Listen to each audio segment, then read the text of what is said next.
Les damos la bienvenida a la sesión del mes de agosto, nuestra última sesión de nutrición clínica antes del Congreso de Nutrición. El día de hoy tenemos una ponente muy especial, la cual se las voy a presentar. Es la licenciada Carla Daniela Quiñones Macías. Ella es educadora en diabetes por el Instituto de Nutrición de Sonora, es certificada en salud digestiva, es docente de varias etapas educativas y es coordinadora de la licenciatura de nutrición en IMES y colega del Colegio de Nutriólogos de la. Le damos la palabra a la licenciada para la ponencia del día de hoy. Les recordamos tener sus micrófonos en mute, por favor, en silencio. Cualquier duda, vamos a tener una sesión de preguntas y respuestas al final de la sesión para que las puedan ir escribiendo en lo que es el chat. Gracias, Paula. Y bueno, buenas tardes. Em, ya me presentaron previamente. Este mes me toca a mí hablar sobre un tema que en lo particular es de gran impacto sobre lo que es el estilo de vida que tenemos como seres humanos. Es de gran impacto para la prevención del desarrollo de enfermedades e incluso es de gran impacto para el simplemente estar estables en el día a día con nuestra salud gastrointestinal. El tema que elegí es muy importante hablando de el impacto de la dieta en la microbiota intestinal.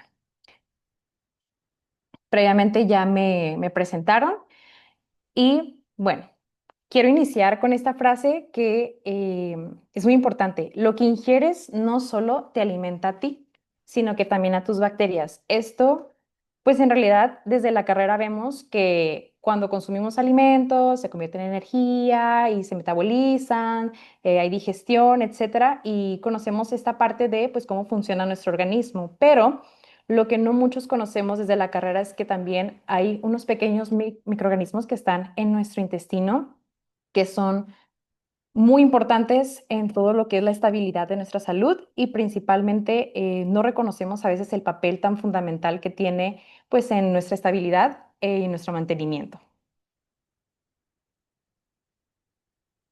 Muy bien. Entonces, aquí la pregunta para ustedes es, así como viene en la frase de que lo que ingieres no solo te alimenta a ti, realmente ahorita haciendo una introspección entre ustedes mismos, ¿realmente están alimentando bien a sus bacterias o realmente no se han dado cuenta que pues se están perjudicando de alguna manera? Y si hay alguien que no sepa si se están perjudicando o no, lo vamos a ver en esta plática. Bueno, principalmente iniciemos por qué es la microbiota o también qué es el término de microbioma, porque muchas veces se confunden muchos de estos términos que se parecen bastante, nada más cambiamos la T por la M, pero y pensamos que son sinónimos, que son diferentes maneras de llamarlo, pero realmente son conjuntos diferentes. Iniciamos por el microbioma, que es el genoma colectivo, es decir, es el conjunto completo de los genes de los microorganismos que vamos a tener en las diferentes microbiotas dentro de nuestro cuerpo, ¿ok? Abarca una colección diversa, dinámica de los microbios. Aquí vamos a encontrar los genes de las bacterias, de los hongos, los virus, en sí el material genético y también los subproductos que se establecen como residencia en nuestros cuerpos desde que nacemos hasta transferirse verticalmente de generación en generación. Ahora, este es el microbioma, la parte del conjunto de los genes.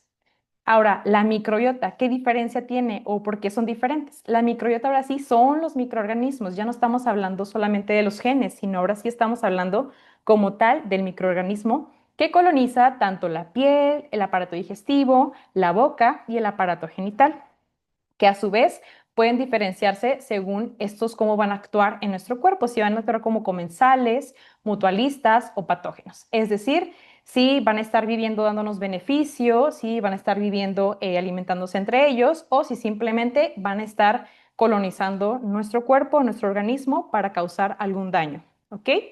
Y bueno, se ha comprobado y hay demasiada bibliografía donde se menciona que ya el humano, por diversos estudios, contiene más agentes bacterianos, es decir, la microbiota que tenemos cada uno de nosotros es única y es más de lo que tenemos de la cantidad de células propias en todo nuestro organismo. Entonces, desde aquí empezamos a darle una pauta, una importancia muy grande a lo que es la microbiota y no solamente la intestinal, sino las diferentes microbiotas como la oral, la de la piel, etcétera. Entonces, bueno, Esa es una imagen que principalmente yo la he visto en demasiadas clases que he tomado de certificaciones y pues realmente te abarcan de cómo debe de estar o cómo se alcanza a ver una microbiota en las diferentes etapas de la vida. Aquí quisiera iniciar haciendo énfasis diciendo que no hay un tipo de microbiota ejemplo, es decir, tienes que tener tanta cantidad de tales bacterias para decir que es completamente sana, en realidad no. Simplemente con que tengas una microbiota que esté en una eubiosis, es decir, que esté pues equilibrada y que no te cause ningún tipo de patogénesis, ningún tipo de sintomatología, malestar o alguna alteración, con eso pudiéramos decir que tu microbiota está en adecuadas condiciones. Ahora, si presentas sintomatología intestinal, padecimientos o frecuentemente hay mucha presencia de enfermedades, pudiéramos abarcar que desde la microbiota también no pudiera estar sana y por ende hay que hacer una intervención para poder hacer ese cambio. Entonces, aquí la pregunta es, ¿qué funciones pudieran ser las importantes dentro de la microbiota? Principalmente, ejerce el papel de digestión y regulación. Pudiéramos hablar de todas las funciones profundamente, pero a dar las pautas más importantes. Principalmente degrada alimentos que no son degradados por las enzimas del propio humano, ¿ok? Es decir, hacen un trabajo extra a lo que hace nuestro cuerpo. Hay residuos del intestino delgado que ya no fueron parte de la digestión, se quedan como residuos, pasan al colon y los microorganismos presentes, que en su mayoría hay más en el colon, pues hacen esta parte de todavía aprovecharlos. Y la fermentación de ácidos grasos de cadena corta, es decir, de las fibras dietéticas se empieza a generar lo que es la producción de ácidos grasos de cadena corta, como es el acetato, butirato y propionato, que en su mayoría en general tienen efectos antiinflamatorios dentro del intestino. Ahora, los ácidos grasos de cadena corta, los antes mencionados, son usados también como fuente de energía, es decir, de las fibras dietéticas se producen los ácidos grasos de cadena corta y a su vez estos ácidos grasos son fuente de energía para las células intestinales, es decir, los enterocitos. Además de que también llegan a estar circulando en el torrente sanguíneo para hacer otras funciones en diferentes órganos. También nuestra microbiota realiza la producción del folato y de la vitamina K. Ojo, aquí en esta parte lo que siempre se ha visto es que piensan que al tener vitamina K y la producción de folato pues ya es suficiente y en realidad no. La cantidad que te están dando no es la suficiente para la ingesta ya recomendada, por ende solamente es un mecanismo extra que tiene nuestra microbiota. Y también tenemos como algo no tan favorable la producción del N-óxido de trimetilamina, que este pues va a proceder de los alimentos cárnicos a partir de la colina, L-carnitina y la betaína. En sí, esta es como una de las funciones que realiza la microbiota, pero se puede disminuir esta producción cuando no hay tanto consumo, por ejemplo, de las carnes rojas. Pero bueno, esa es una función que tenemos, es algo que no, si es en exceso, no es favorable para nuestro cuerpo, como lo voy a mencionar en unas diapositivas a continuación, pero también lo hace nuestra microbiota. Ahora, la gran pregunta es, ¿desde qué momento se empieza a establecer? Me gustaría hablar de esta parte para poder ya entrar en temas de alimentación y principalmente desde que nacemos, desde que el individuo nace, comienza un ensamblaje, es decir, se empieza a crear un tipo o a definir un tipo de microbiota que parte desde el modo de nacimiento. Y esto es, como en resumidas cuentas, que se tiene también la creencia que desde la etapa fetal todavía hay una exposición, pero muy pequeña, a lo que son microorganismos. Los bebés nacidos por parto vaginal tienen como microbiota inicial una similar a lo que es la vagina materna, ¿ok? Es decir, la similitud entre microbiotas dentro de la madre y del recién nacido es muy similar. Esto obviamente los enriquece y empiezan desde el momento que nacen a tener esta exposición. Mientras que los niños que son nacidos por cesárea se limitan pues ahora sí que a una microbiota muy escasa y más que nada por adquirirla mediante la piel y su entorno hospitalario. Ahora, ¿por qué es importante esto? Como lo menciona aquí en la tabla, tiene mucha diferencia dentro de la diversidad microbiana, principalmente cuando es un nacimiento por parto vaginal. hay colonización por parte de la microbiota vaginal, está enriquecido con Bifidobacteriums, Escherichia y bacteroides. Esas son benéficas, ¿ok? Se empieza a tener esta parte de la colonización. Se sabe que cuando empieza por parto vaginal ya empieza a haber este tipo de colonización microbiana. El tipo de sistema inmunitario, etcétera, es muy estable, al menos en el primer año de vida, por este tipo de exposición, y es poco heterogéneo, es decir, ya se conoce qué tipo de cepas va a haber, entonces no es como que haya más adquisición de otros tipos, sino que ya se sabe cuáles son los que provienen de la microbiota vaginal. Ahora, si nace por cesárea, pues en realidad la única colonización que va a adquirir el niño es a través de la piel. Es cuando la mamá se lo pega para poderle dar la leche materna o simplemente para poder darle calor, ¿no? Enriquecido con especies que están en el ambiente del hospital, es menos estable, es decir, no va a haber como un fortalecimiento todavía y es muy heterogéneo. Aquí, por ejemplo, en la cesárea no les menciono qué tipo de bacterias porque en realidad es impredecible saber qué tipo de bacterias está adquiriendo el recién nacido desde que nace, ¿ok? Porque pues no sabemos qué pudiera contener el ambiente, a qué pudiera estar expuesto, etcétera. Entonces, aquí ahora sí que en la cesárea el niño no comparte similitud en la microbiota de la mamá. Puede ser un poco, pero proveniente de la piel solamente. Entonces, bueno, ahí ya vemos que hay una balanza en cuál es el mejor método y cuál no es el más adecuado en cuestiones de microbiota. Sin embargo, pues sabemos que a veces también los nacimientos no hay mucho control de esta parte de, se esperaba hacer un parto, pero terminó siendo cesárea. Entonces, bueno, ¿qué podemos hacer en el caso de que nazca en una cesárea, no? Bueno, continuar con la lactancia materna. El proceso de colonización se continúa modificando por factores externos, es decir, si el niño ha usado antibióticos o no, si la alimentación de lactancia materna es adecuada y exclusiva, así como internos, niveles de oxígeno y pH del intestino del recién nacido.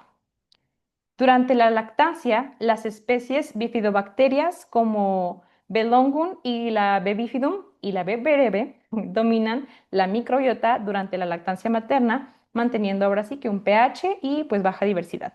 Y algo que yo siempre me llamaba mucho la atención es que sí, aunque los niños se están alimentando correctamente de la lactancia materna, pues al solo ser lactancia materna no tienen exposición a otros microorganismos, entonces pues en realidad todavía sigue siendo una baja diversidad, pero a lo mejor es muy abundante, ¿sí? Es decir, hablamos de diversidad cuando no hay muchas especies de estas bacterias, pero pueden ser muy abundantes y aún así enriquecer la salud del recién nacido. Ahora, dentro del crecimiento y del desarrollo del niño, la lactancia materna, el que el niño conviva con otras personas, el que tenga contacto con mascotas, así como una exposición al ambiente, esto favorece demasiado la dominancia de microorganismos benéficos, fortaleciendo su sistema inmunitario. Y es aquí donde yo les pongo un ejemplo que a lo largo de lo que yo he estudiado de salud digestiva, siempre han puesto de ejemplo los niños que crecieron desde el nacimiento hasta los 3 4 años durante pandemia.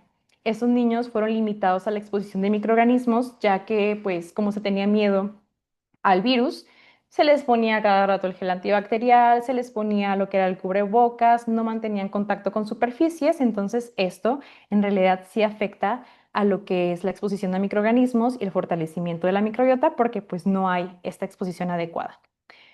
Pero bueno, dentro de eso, por eso es bueno que, claro, dejemos a los niños andar pues investigando y teniendo ahí como que esta experiencia con las superficies, si hablamos de una superficie adecuada, ¿verdad? Y bueno, la lactancia materna promueve la colonización de bifidobacterias, es decir, se menciona que estas bifidobacterias van a ser las primeras en colonizar la microbiota del niño porque son las que van a ayudar a metabolizar los oligosacáridos de la leche materna. Entonces, sabemos que ya teniendo estas es mucho mejor para el niño tolerar este tipo de lactancia y futuro tolerar también diferentes alimentos. Y asimismo, se otorgan componentes como las inmunoglobulinas, que si hablamos de todos los componentes de la leche, hablamos de la inmunoglobulina A, que también estos, dentro de la microbiota o haciendo énfasis con microbiota, ayudan a que no haya un crecimiento de bacterias patógenas, o al menos que si las hay, no colonicen. Ahora, No, pues el niño tampoco adquirió lactancia materna. ¿Qué es lo que puede suceder? ¿Qué pasa si no adquiere lactancia materna? Los recién nacidos alimentados con fórmula realmente no es como algo catastrófico, realmente sí tienen de hecho aún más diversidad. Habíamos visto que la lactancia materna no tenía mucha diversidad, pero en la de fórmula sí, en bacteroides, en Clostridium y en la Enterobacteriaceae. Y además que también ellos están más expuestos a bacterias patógenas oportunistas, ¿sí? Y bueno, en cuestión de la producción de butirato, los que están alimentados con lactancia materna, porque tienen baja prevalencia de Lactospiraceae, no hay mucha producción de butirato, pero los que sí tienen alimentación con fórmula, pues producen más cantidades. Ahora, pues en realidad lo más esencial en esta parte es que el niño esté alimentado con la parte de lactancia materna, que haya sido un parto, pero si el niño nació por cesárea y es alimentado por fórmula, no queda nada más que seguir con buenos hábitos y buena adquisición de microorganismos bajo adecuada exposición. Al inicio de cuando inicia, vaya, la alimentación complementaria, ya sabemos que ya empieza a haber más exposición a diferentes alimentos y como tienen mayor contacto, pues ya empiezan a ser dominantes los filos Firmicutes bacteroidetes. Ahorita les voy a mencionar que ya tienen un nombre más actualizado, pero para temas de seguir como familiarizándonos con los términos, voy a seguir utilizando en esta ponencia el Firmicutes y bacteroidetes. Los niños que van a estar con alimentación complementaria, que inicia a partir de los 6 meses, en este caso van a adquirir mayor diversidad y mayor capacidad de degradar los que son los carbohidratos complejos y los xenobióticos. Y bueno, esta imagen la puse porque es la parte que hablé ahorita de cómo la microbiota se puede transmitir de forma horizontal y vertical. Que la horizontal es que, bueno, tenga en su entorno un entorno que le favorezca el crecimiento de bacterias benéficas, el que tenga condiciones adecuadas, el que tenga contacto con personas y con mascotas, y también si su condición o su entorno es rural o urbana, ¿sí? Así como también de forma vertical, es decir, de la madre al niño, para tener o analizar cómo pudiera estar conformada su microbiota, es necesario ver cómo fue que nació, o sea, el modo de nacimiento, el uso de antibióticos y la lactancia materna exclusiva.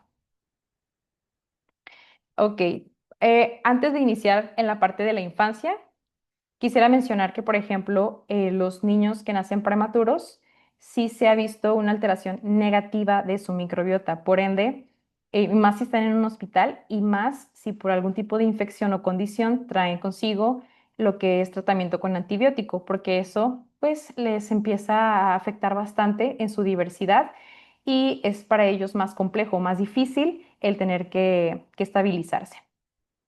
Ahora, pasando a ese tema, dentro de la infancia, ya les había mencionado que como hasta los 4 años es donde pues el niño adquiere este tipo de microbiota diversa y adecuada, ¿ok?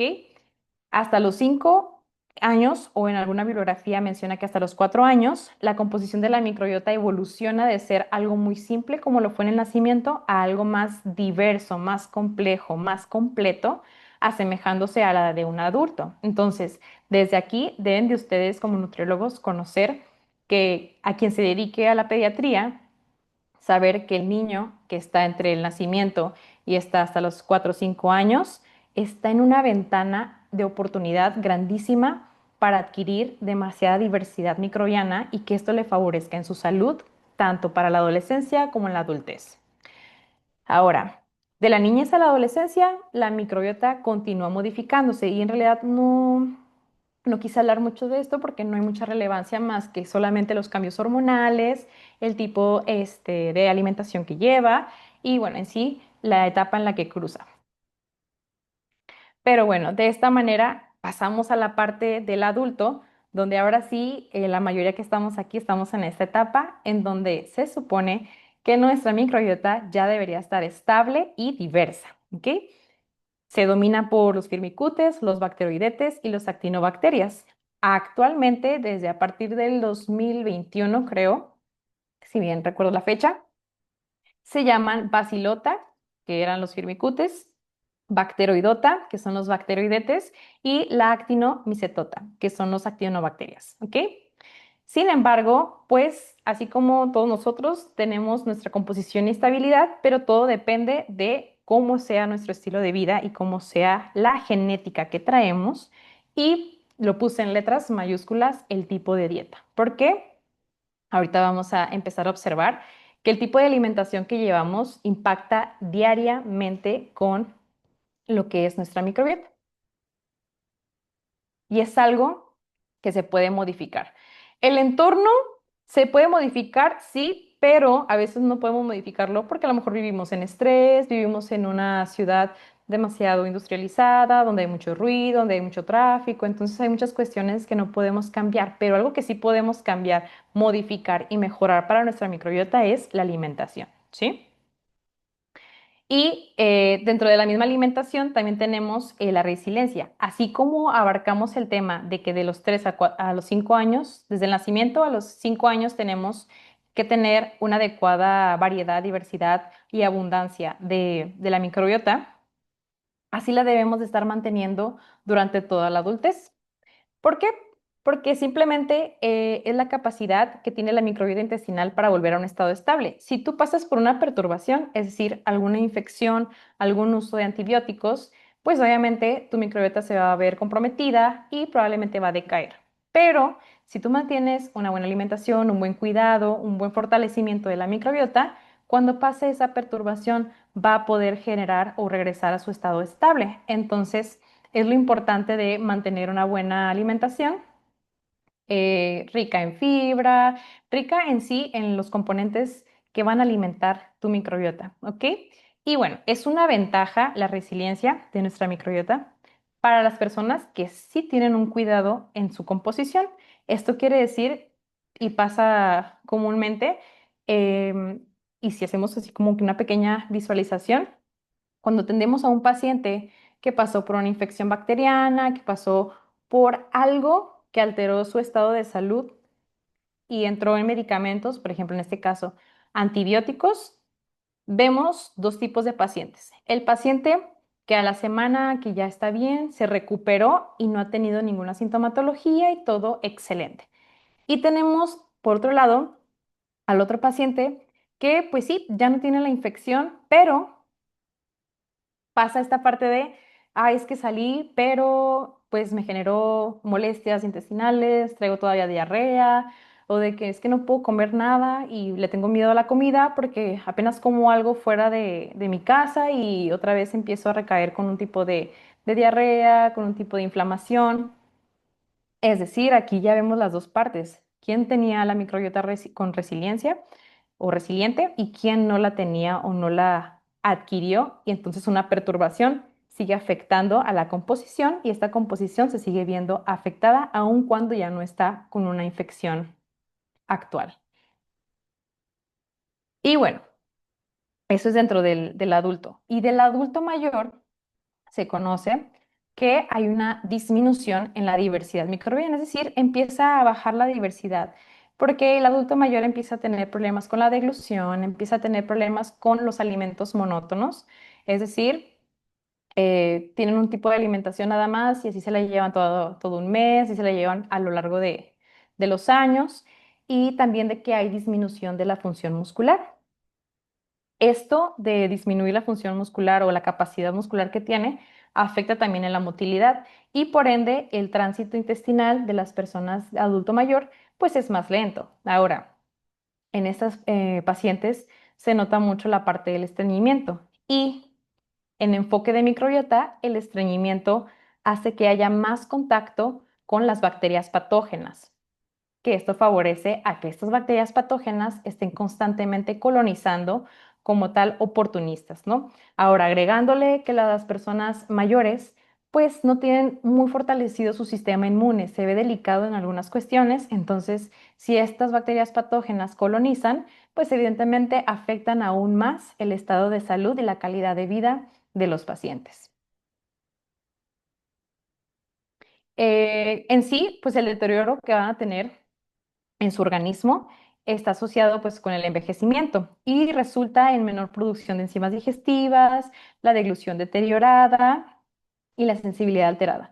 Esto completamente afecta al tipo de alimentación del adulto mayor porque pensamos que como ya está en la vejez, pues es normal ver este tipo de comportamientos donde ya a lo mejor ya no comen, donde a lo mejor ya no quieren otros alimentos por la consistencia, porque casi no producen la saliva, porque no tienen las piezas dentales, pero en realidad, pues lo que hace la nutrición geriátrica, que aquí tengo colegas de la nutrición geriátrica, saben que sí hay manera de poder modificar ese tipo de alimentación y favorecer en el mantenimiento de la microbiota para que esto a su vez pueda fortalecer el sistema inmune, pueda fortalecer la función metabólica, la neurológica y pues en sí mejora la calidad de vida, ¿no? Porque es mejor que coma algo personalizado, algo que pueda alimentarse, que no esté ingiriendo alimentos. Es tanto benéfico para su salud como para la microbiota. Pero bueno, de esta parte hay estudios donde se han como analizado a los ancianos con 100 años y justo estos estudios nada más como que querían analizar cómo estaba compuesta su microbiota, ¿no? Y lo que estaban observando en estas personas centenarias era que había más diversidad a comparación de jóvenes y ancianos. Probablemente en su vida llevaron una alimentación muy variada, llevaron una alimentación adecuada, la actividad física muy frecuente, etcétera, y eran abundantes en bifidobacterias y lactobacilos. Ahora, eso no descarta que, bueno, en los que fueron estudiados, en los ancianos de 100 años que fueron estudiados, sí había personas que tenían alguna patología, pero en su mayoría no presentaban algún otro malestar o algún otro padecimiento que pudiera afectar negativamente a su calidad de vida. Entonces, de esta manera, resumo como que las partes de las etapas de la vida con estas imágenes. Son dos imágenes muy importantes. Principalmente quiero basarme en esta, donde hablamos de cómo debe de estar la curvita de, ¿sí se ve el mouse? Ok, cómo debe de estar la curvita de lo que es la diversidad y la estabilidad de nuestra microbiota a lo largo de nuestra vida y aquellas cuestiones o factores que van a influenciar ahora sí que a un desarrollo adecuado de la microbiota. Principalmente, ahora sí que, como les mencioné al inicio, desde el embarazo, desde la etapa fetal, ahí pues el feto no tiene como tal la capacidad de alimentarse por sí solo, por ende, la que debe de estarse alimentando bien y correctamente bien para poder brindarle al menos el microbioma adecuado al recién nacido es la mamá, ¿ok? Entonces, eso influye mucho la parte genética. Desde que nacemos hasta el primer añito, tenemos que, están estas cuestiones de cómo nació, el modo de nacimiento y el tipo de alimentación que lleva. Y vemos que aquí la curvita empieza a subir, empieza a subir. Ahora, a partir de los 6 meses, tenemos que se incorpora lo que es la alimentación complementaria. Y esta alimentación complementaria le va a brindar una curvita más elevada debido a que hay más complejidad, hay más diversidad en alimentos, mayor exposición y adquisición de estos mismos. Y a partir del añito a los 3 y 4 años vemos que la curva adecuadamente debe de estar incrementándose. Esto debido a que el niño empieza a adquirir una microbiota más compleja y más completa, ¿ok? Ahora, ¿qué pasa en la edad adulta? En la edad adulta se mantiene. En la edad adulta, lo que debería ser adecuado es que se establezca y no haya ninguna repercusión. Esto porque influenciado, se va a ver influenciado por la parte de la dieta y pues así los conocimientos o componentes físico-químicos del intestino, ¿sí? En esta parte se estabiliza y vemos que la curvita empieza a disminuir en la parte del adulto mayor. Esto, pues, aunque no quisiéramos que sucediera, pues sucede por diferentes cuestiones, incluso por la polifarmacia. Así que desde el nacimiento hasta el adulto mayor, el que más predomina también, aparte de la dieta, son las condiciones en las que va a estar en su entorno, es decir, qué tanto se va a ver influenciado y la exposición de microorganismos. Además, quisiera yo añadir que esta de actividad física la vemos desde la parte del adulto. Es importante que se mantenga activo el paciente o la persona a comparación de personas que se ven sedentarias. Pero bueno, aquí lo mencionan en la imagen como más enfocado al adulto mayor, debido a que, pues sí, también en ellos es necesario que no sean sedentarios y que mantengan todavía una actividad física constante. Ahora, esta es como que la imagen bonita en la que nuestra curva incrementa, se mantiene y pues disminuye, pero adecuadamente sin tener que alterar o impactar negativamente en nuestra salud. Ahora, la imagen que no quisiéramos tener es esta, donde aquí vemos que la curvita azul es la adecuada, la que deberíamos de tener, pero llega a haber cuestiones en las que se altera y esta curvita disminuye, empieza a bajar y empieza a haber detonaciones, ¿no? Principalmente dentro de la etapa fetal, cuando la mamá tiene un tipo de alimentación demasiado inadecuada, donde no hay buen incremento o a lo mejor ingesta de las fibras dietéticas y donde tenemos a lo mejor predominancia de lo que son los azúcares refinados, bueno, ahí ya esto empieza a afectar muchísimo, al menos al microbioma del feto. Desde el nacimiento hasta el primer añito, tenemos que si no fue alimentado con lactancia materna, si fue un recién nacido, digo, bueno, sí, un bebé pretérmino o si fue nacido con cesárea, afecta bastante a lo que es la microbiota, incluso si hay algún tipo de patología o alguna alergia que desencadena el primer año de vida y también a la exposición de antibióticos. De antibióticos no creo necesitar hablar mucho del tema, simplemente por el mismo nombre sabemos que afecta completamente la microbiota, por ende en estos niños, desde el nacimiento hasta la edad límite de diversidad, que es de 3 a 5 años, pues el uso de antibióticos debe de estar limitado, es decir, hasta que de verdad el niño lo requiera y sea como tratamiento derivado de un doctor, de un médico, pues adelante. Pero lo que se recomienda es que en esta edad no tengan mucha exposición a lo que son los antibióticos. Ahora, desde el primer añito de edad hasta lo que es la tercera edad o el adulto mayor, el no tener una buena alimentación, el tener también altos niveles de estrés o incluso la polifarmacia, afectan bastante en lo que es la composición de la microbiota. Y dentro del adulto mayor, el que empiece a decaer su función de actividad física o que se vean más sedentarios también empieza a decaer. Entonces, en esta parte les digo, esto si lo empiezan a tener como constante en la vida de una persona, pues no pudiéramos pensar que su microbiota está estable o está sana, sino que simplemente no hay una buena diversidad y se ha relacionado que puede estar relacionado a las enfermedades cardiovasculares, a la diabetes, a la dislipidemia, etcétera. Entonces, bueno, todos quisiéramos tener esta curvita y la podemos tener, simplemente hay que cuidar estos factores que son los que se involucran en una inestabilidad o en un impacto negativo en lo que es la composición de nuestro microbioma y nuestra microbiota. Ahora, hablando de todas las partes de la microbiota, nada más voy a mencionar que diferentes microorganismos habitan en todo nuestro aparato digestivo, pero en lo que es el colon es donde encontramos la mayor densidad y diversidad de los microorganismos. En el intestino delgado, la microbiota es menos diversa y es menos abundante, pero aún así tenemos. Y es debido porque su pH es más bajo, hay péptidos pancreáticos, ácidos biliares, tránsito intestinal más rápido, que esto no favorece en el crecimiento o colonización de las bacterias. ¿Dónde sí va a favorecer? En lo que es la parte del colon. El colon tiene en sí las condiciones anaeróbicas, que esto es como un ambiente súper mega relajado y adecuado para lo que son el crecimiento y la colonización de microorganismos. Ahora, los filos más abundantes, como los mencioné ahorita, son los Bacteroidetes y Firmicutes, Bacteroidota y Bacillota, ¿ok?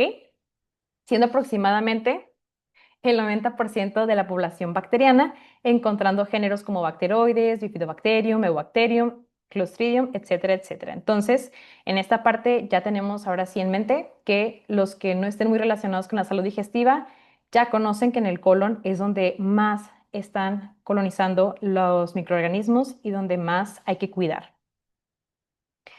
Y bueno, en esta parte también del colon tenemos las bacterias patógenas, E. coli, el Vibrio, Bacteroides fragilis, Salmonella, Campylobacter jejuni, que estas se han visto relacionadas como patógenas y constituyen alrededor del 0,1% de la población bacteriana total. ¿Las tenemos? Ujú. El dilema es que no crezcan, que no empiecen a colonizar de más y no dejar que ellas empiecen a, pues ahora sí que predominar en nuestra microbiota. Y a esta pregunta viene, entonces, ya viendo el tipo de cuidado que debemos de llevarlo, cómo se compone nuestra microbiota, etcétera, ¿qué tipo de alimentación se recomienda llevar? Aquí puse unos fantasmitas porque luego empiezan a creer que, uy, no, no puedo comer nada. Entonces, si los azúcares, me van a perjudicar, debe ser una dieta keto. O de que todo orgánico, porque si son ultraprocesados me va a afectar muchísimo. O de cero procesados, cero carne, porque la carne es muy proinflamatoria o vegana porque no puedo consumir nada de los alimentos de origen animal. Simplemente ayunas, ¿no? Pero no. Ahora sí que la frase que utilizamos todos los nutriólogos depende. Depende y siempre es mejor darle una variedad enorme a tu microbiota, pero priorizando ciertos alimentos clave. Hice un análisis de unos artículos que hablaban sobre tres tipos de dietas y cómo es el impacto que generan en el tipo de microbiota. Principalmente se vio la dieta basada en plantas, la dieta mediterránea y la dieta occidental. Bueno, dieta basada en plantas. No muchos la conocemos como con este nombre, pero si les digo, son los vegetarianos, son los ovo-lacto vegetarianos, son los veganos, ya vamos a decir de que, sí, es cierto, ya sé quiénes son, ¿ok? Entonces, bueno, consiste en el consumo de frutas, vegetales, semillas, nueces, legumbres, granos, hierbas y si vemos en su composición son más fibras dietéticas lo que se va a ver en predominancia, ¿no? Ahora, los tipos de restricción varían. Los vegetarianos sabemos que son como muy flexibles, es decir, pues entre sí consumen algunos alimentos como a lo mejor el pollo, pero las carnes rojas no, ni la carne de cerdo, el pescado tampoco, entonces son como que muy flexibles en el tipo de proteína animal que van a consumir. Ahora, los ovo-lacto vegetarianos, pues son aquellos que consumen el huevo, los lácteos, pero no te consumen otra fuente animal. Y los restrictivos, que ahora sí son los veganos, pues ellos sí son los que ahora sí no te consumen absolutamente nada que proviene de fuente animal. Esto tanto porque no lo desean y también por el respeto que le tienen a la vida animal. Por ende, ni el huevo ni la leche lo consumen. Y si vemos este tipo de dieta, es de mayor consumo de fibras y de prebióticos, porque en realidad el prebiótico, ahí a veces hay una confusión de que el prebiótico es lo mismo que el probiótico. Pues el probiótico es el microorganismo que le vas a dar plus a tu microbiota y el prebiótico es la fibra que le vas a dar como alimento a estos microorganismos. Ahora, estas fibras que a veces pensamos que el prebiótico viene en cápsulas, pero en realidad viene en las verduras y en su fibra, también van a estar en la dieta basada en plantas, van a estar en mayor predominancia. Y también tenemos adecuado consumo de vitaminas, de minerales y producción adecuada de ácidos grasos de cadena corta. Ahora,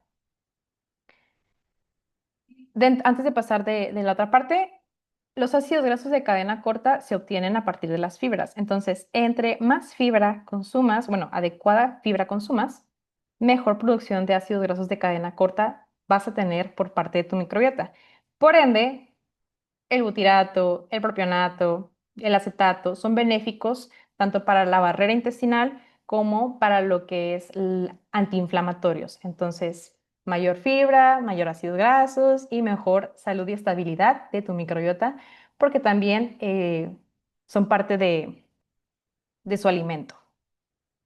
Ahora, la dieta basada en plantas en realidad también requiere o más bien conlleva, perdón, a una disminución del N-óxido de trimetilamina.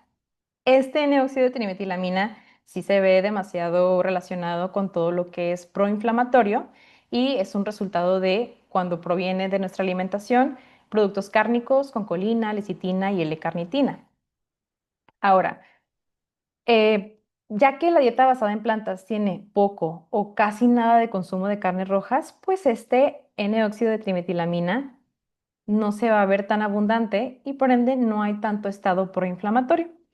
Y por ejemplo, en veganos que tienen este consumo cero cárnico, cero proveniente del animal, tienen mayor producción de Coprococcus y Faecalibacterium, que los puse en verdecito. Hay algunas bacterias que los puse en verde y en rojito, porque pues son un amplio espectro, vaya, hay demasiadas bacterias y a veces no sabemos en sí cómo identificarlas, pero pues aquí les vengo yo a ayudar un poquito con lo visual, de que cuando están en verdecitos son porque tienen esta función o se analiza que tienen una función más antiinflamatoria. Y bueno, ellas producen lo que es el butirato y como hay un consumo adecuado de las vegetales, de las plantas, hay mayor producción de esas bacterias y esas bacterias ayudan a lo que es al antiinflamatorio. Y a su vez tienen menos producción del N-óxido de trimetilamina, por ende no hay como estado proinflamatorio. Entonces conlleva a no estar con nuestro intestino inflamadito.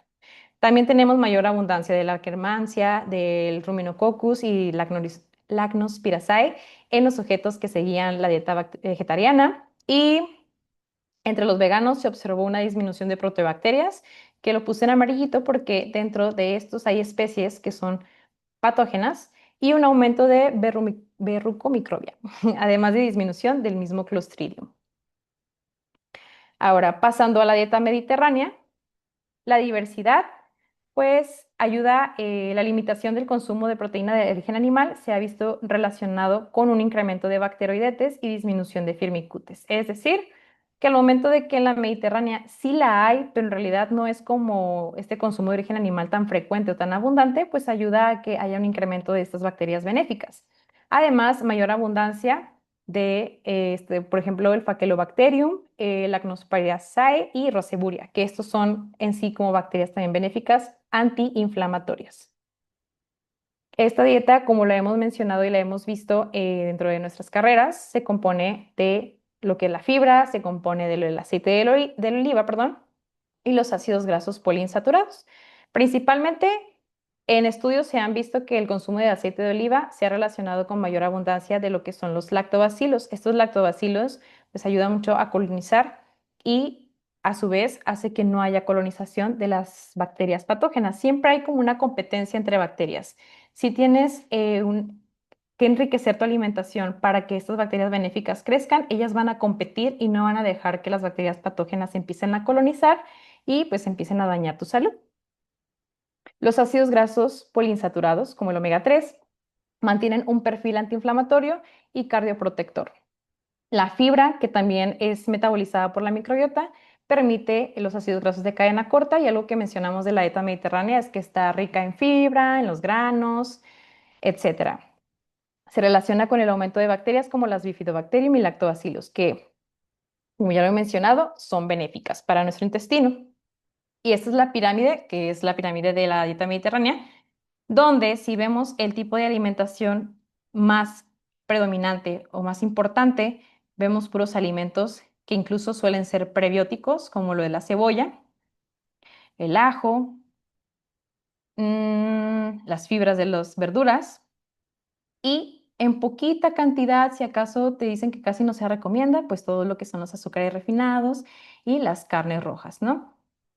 Es decir, en ese tipo de dieta mediterránea predomina muchísimo el crecimiento benéfico y a su vez promueve a que las bacterias patógenas o las bacterias que causan este estado de inflamación en nuestro intestino no se vean en crecimiento o proliferación y por ende no estén dañando nuestro intestino. Entonces, ahora sí, ahora lo que nos interesa es, ¿debería de llevar una dieta mediterránea? ¿Debería de llevar una dieta basada en plantas?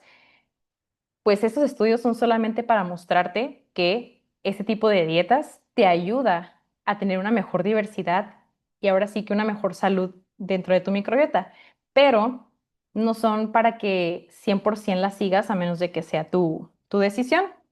Esto simplemente es como un tipo de visualización de, mira, esto si lo consumes en mayor cantidad te ayuda con esto, o sea, como cosas más individuales, cosas como la fibra te va a ayudar al mejor crecimiento, las carnes rojas, mira, van a estar en un estado proinflamatorio, entonces hay que disminuirlas, etcétera. Entonces, de eso se trataba el estudio, como de empezar a comparar que los grupos de alimentos que tenían en predominancia estas dietas ayudan y cómo impactan negativamente en lo de la microbiota. Ahora, el tipo de dieta que tenemos normalmente en las ciudades, bueno, en la parte urbana, es la dieta occidental.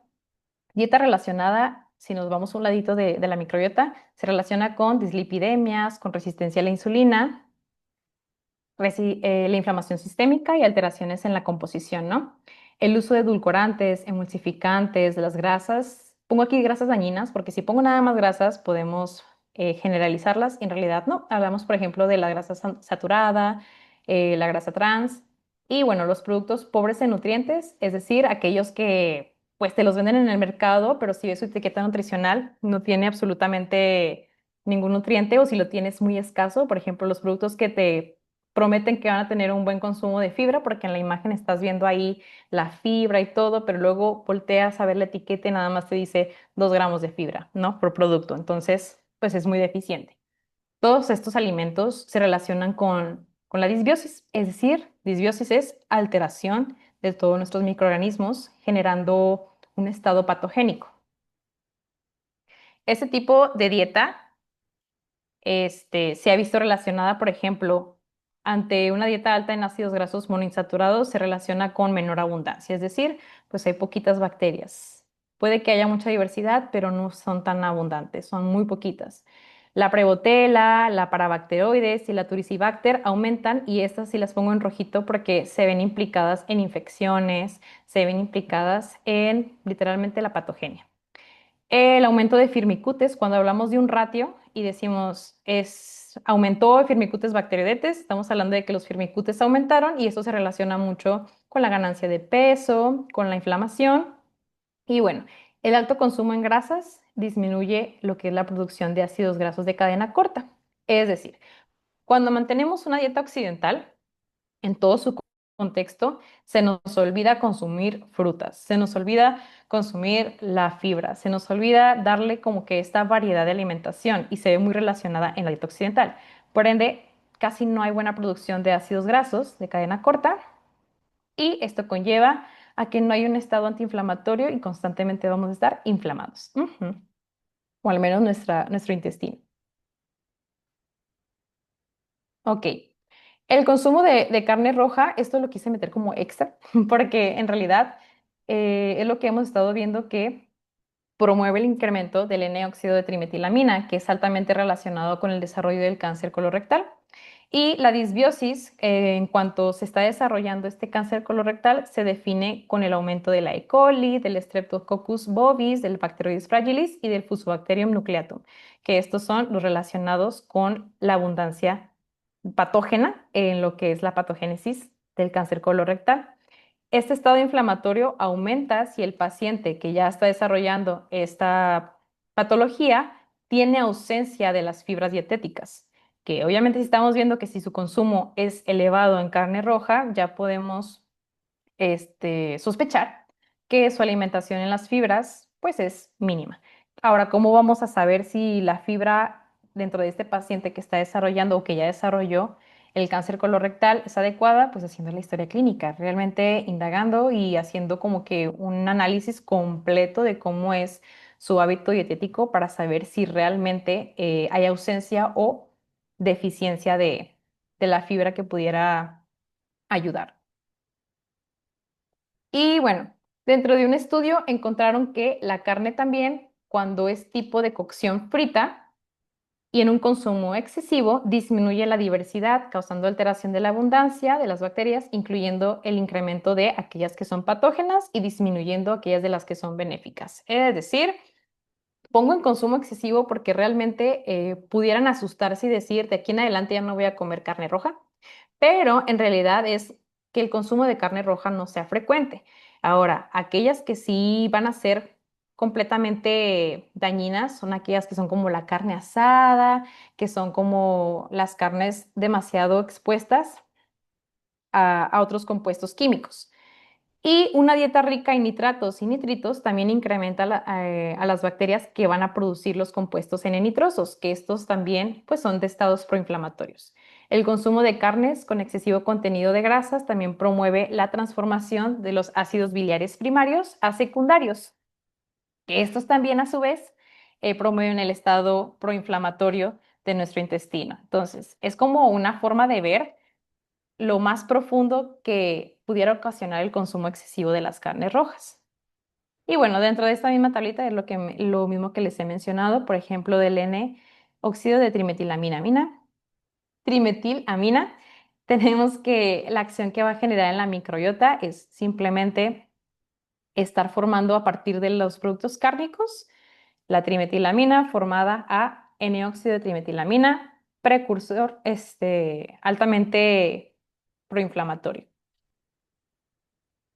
Y bueno, dentro de las grasas no hay que generalizarlas porque como ya vimos que las grasas poliinsaturadas son benéficas para nuestras bacterias, son ricas, pero también tenemos los ácidos grasos saturados de fuentes animales y los alimentos ultraprocesados, que si vemos la etiquetita, pues ahí viene que la grasa saturada en tanta proporción se han relacionado que un consumo rutinario de este tipo de productos pues afecta mucho en la diversidad microbiana. Es decir, nuestras microbiotas empiezan a ser de poco en poco menos. Ahora, esta parte la dejé un poquito para el final. Los edulcorantes artificiales no calóricos, aquellos que decimos yo voy a consumir la stevia porque me hace mejor, no me aporta calorías, etcétera. Bueno, sabemos que su uso se basa para mejorar el sabor o endulzar más un producto, ¿no? Y no queremos que impacte en su contenido calórico, además de que también le brindan estabilidad al producto o al alimento. Aunque estos ya están aprobados para el consumo humano y para su venta comercial, el uso frecuente al menos de la sacarina y sucralosa, porque los puse subrayados, se han relacionado con intolerancia a la glucosa. Y bueno, el consumo excesivo en conjunto de los azúcares refinados y los edulcorantes impactan de forma negativa en la composición, disminuyen su diversidad y deterioran en sí, de poquito en poquito, el metabolismo de la glucosa, aumentando el riesgo de trastornos metabólicos. Y es este caso en el que digo que afecta el metabolismo de la glucosa porque ya hay muchos estudios que empiezan a relacionar esto a, en un futuro, el desarrollo de lo que es la diabetes tipo 2. Entonces, es bueno usar ese tipo de edulcorantes como todo. Sí se pueden usar, sí se pueden consumir, pero la clave es no caer en el exceso de estos productos. Todo producto, todo alimento en exceso es dañino. Entonces, hay personas que pudieran empezar a cambiar el azúcar de mesa por edulcorantes, pero siguiendo cantidades elevadas, entonces eso no es adecuado. Lo adecuado es utilizarlos en un consumo recomendado.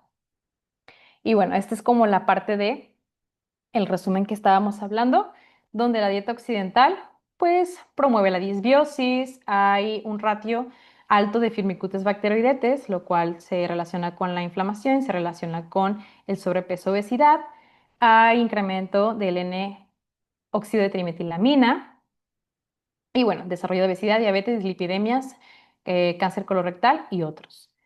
Tenemos estas dos, que principalmente la dieta mediterránea es rica en lo que es la fibra, en lo que son los ácidos grasos de cadena corta, los polisaturados.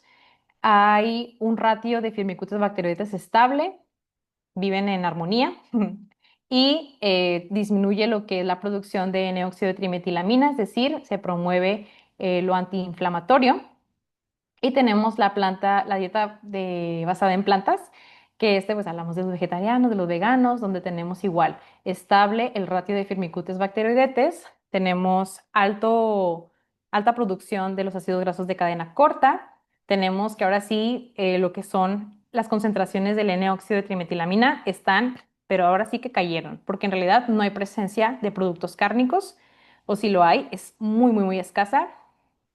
Y bueno, se ha visto que ayuda en otras condiciones patológicas. Bueno, esto fue lo mismo de lo que se mencionó.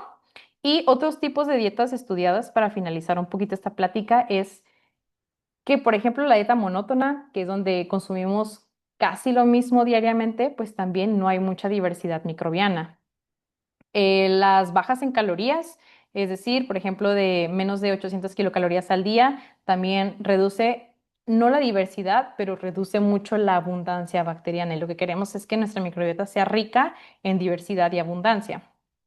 Y la baja en FODMAPs, que pues es un tipo de tratamiento que llevan a cabo las personas que tienen alguna sintomatología intestinal, que eso lo puse en ojitos porque es algo que se va a hablar, es un tema importante que se va a hablar en el Congreso, entonces si no se lo quieren perder, vayan a esa parte, en publicidad.